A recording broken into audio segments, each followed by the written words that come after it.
حضرت علامہ محمد اقبال رحمۃ اللہ علیہ ارشاد فرماتے ہیں،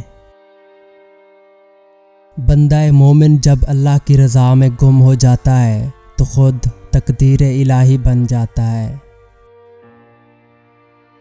زندگی کی سب سے اچھی ہجرت یہ ہے کہ آپ گناہوں سے نیکیوں کی طرف آ جائیں۔ میں عقل مندوں سے کیوں پوچھوں میری ابتدا کہاں سے ہوئی، میں اس سوچ میں مصروف ہوں کہ میرا انجام کیا ہوگا۔ انسانوں کو 2 سانسیں ایک مختصر لمحہ دیا جاتا ہے، جس کی مزدوری قبر کی لمبی راتیں ہیں۔ تو نے مجھے اس ملک میں کیوں پیدا کیا جس کا رہنے والا غلام بن کر راضی ہے۔ آزادی کی تکلیف غلامی کے آرام سے بہتر ہے، اور غلام کو غلامی پسند نہ ہو تو کوئی آقا پیدا نہیں ہو سکتا۔ دعا ایک ایسا سہارا ہے، اگر یہ انسان کے پاس نہ ہوتی تو دنیا اس کے لیے جہنم بن جاتی۔ طلوع آفتاب کا نظارہ ایک درد مند دل کے لیے تلاوت کا حکم رکھتا ہے۔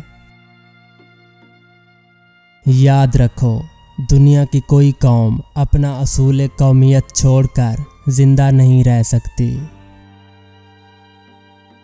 قرآن کو اس زاویہ سے پڑھو کہ اللہ سے تمہارا کیا رشتہ ہے اور کائنات میں آپ کا کیا مقام ہے، اور قرآن حکیم فکر کے مقابلے میں عمل پر زیادہ زور دیتا ہے۔ اگر ہم اپنے جوانوں کو مذہب کی بجائے سیاست پر توجہ دلائیں گے تو یہ یورپ کی غلامانہ تقلید کے سوا کچھ نہیں۔ جس قوم نے عورتوں کو ضرورت سے زیادہ آزادی دی، وہ کبھی نہ کبھی ضرور اپنی غلطی پر پشیمان ہوئی۔ نعمت کے بعد انسان کو ظرف نصیب نہ ہو تو نعمت لعنت بن جاتی ہے۔ علم میں بھی سرور ہے، لیکن یہ وہ جنت ہے جس میں حور نہیں۔ میں سچ کہتا ہوں، آپ کا دشمن بھی آپ کا دوست ہے، اس کی موجودگی آپ کی زندگی کو بھرپور بنا دیتی ہے۔ دولت جتنی بھی گر جائے مگر اتنی کبھی نہیں گر پائے گی جتنا دولت کے لیے انسان گر چکا ہے۔ مرد کے دل میں اس عورت کی عزت کبھی نہیں ہوتی جسے چھوٹی چھوٹی باتوں پر گھر کی دہلیز پار کرنے کی عادت ہو۔ لفظ جتنے بھی متاثر کن استعمال کر لیے جائیں، اگر خلوص اور محبت کی گرمائش سے عاری ہوں تو مخاطب کے دل پر اثر نہیں کرتے۔ وہ زندگی موت ہے جس میں انقلاب نہ ہو، اور قومیں کشمکش انقلاب سے ہی زندہ رہتی ہیں۔ ایک سوچنے والے زندہ انسان کے خیالات میں تبدیلی ہوتی رہتی ہے، نہیں بدلتا تو پتھر نہیں بدلتا۔ آپ کے ماضی سے حال نکلتا ہے، اور حال سے آپ کا مستقبل جنم لیتا ہے۔ وطنیت بھی بت پرستی کی ایک لطیف صورت ہے۔ ماہر نفسیات پانی کی سطح پر تیرتا ہے، جبکہ شاعر تہہ میں اتر جاتا ہے۔ مال یا جان کا چلا جانا کوئی نقصان نہیں، انسان کا سب سے بڑا نقصان کسی کی نظر سے گر جانا ہے۔ خاک ہو جاؤ وہ تمہیں ہوا میں پھینک دیں گے، پتھر بن جاؤ تو وہ تمہیں شیشے پر پھینک دیں گے۔ جس شخص میں رونے کی طاقت نہیں، وہ رونے والوں پر رحم کیا کرے۔ مقصد طے کرنے یا خواب دیکھنے سے انسان کبھی بوڑھا نہیں ہوتا۔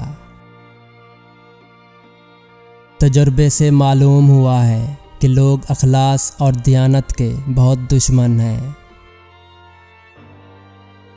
ہر شخص کو طبیعت آسمان سے ملتی ہے اور زبان زمین سے۔ اگر آدمی بننا چاہتے ہو تو بنی آدم کا احترام کرو۔ انسان کو اپنے اندر جھانکنا آ جائے تو دوسروں کے احساسات کو سمجھنے کے قابل ہو جاتا ہے۔ وقت کی حد کا خیال انسانی ذہن کو جھنجھوڑ دیتا ہے۔ مسلمانوں کے لیے اس وقت دو خطرے ہیں، ایک جغرافیائی قومیت، دوسرا وحدت امت کی نفی۔ روح نہ جسم کے اندر ہے نہ باہر، نہ اس کے قریب اور نہ ہی اس سے الگ ہے۔ گناہ کچھ اور نہیں ہے بلکہ وہ دیوار ہے جو انسان نے اپنے اور اللہ کے درمیان حائل کر لی ہے۔ انسان موت کے بعد بھی نہیں مرتا، مرتا وہ اس وقت ہے جب اسے یاد کرنے والا کوئی نہ ہو۔ اگر تم مرنے کے بعد بھی زندہ رہنا چاہتے ہو تو اس کے لیے اپنے آپ کو مستحق بنانا پڑتا ہے۔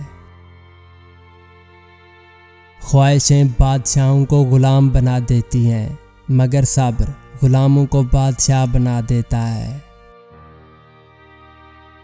لوگوں کی اصلیت اور حقیقت برے وقت کے پردے میں چھپی ہوئی ہے۔ حکومت کا سب سے بڑا فرض افراد کے اخلاق کی حفاظت ہے۔ جب کوئی قوم زوال پر آمادہ ہو جاتی ہے تو پھر وہ ٹھوس چیزوں کے معنی سے بیگانہ ہو جاتی ہے۔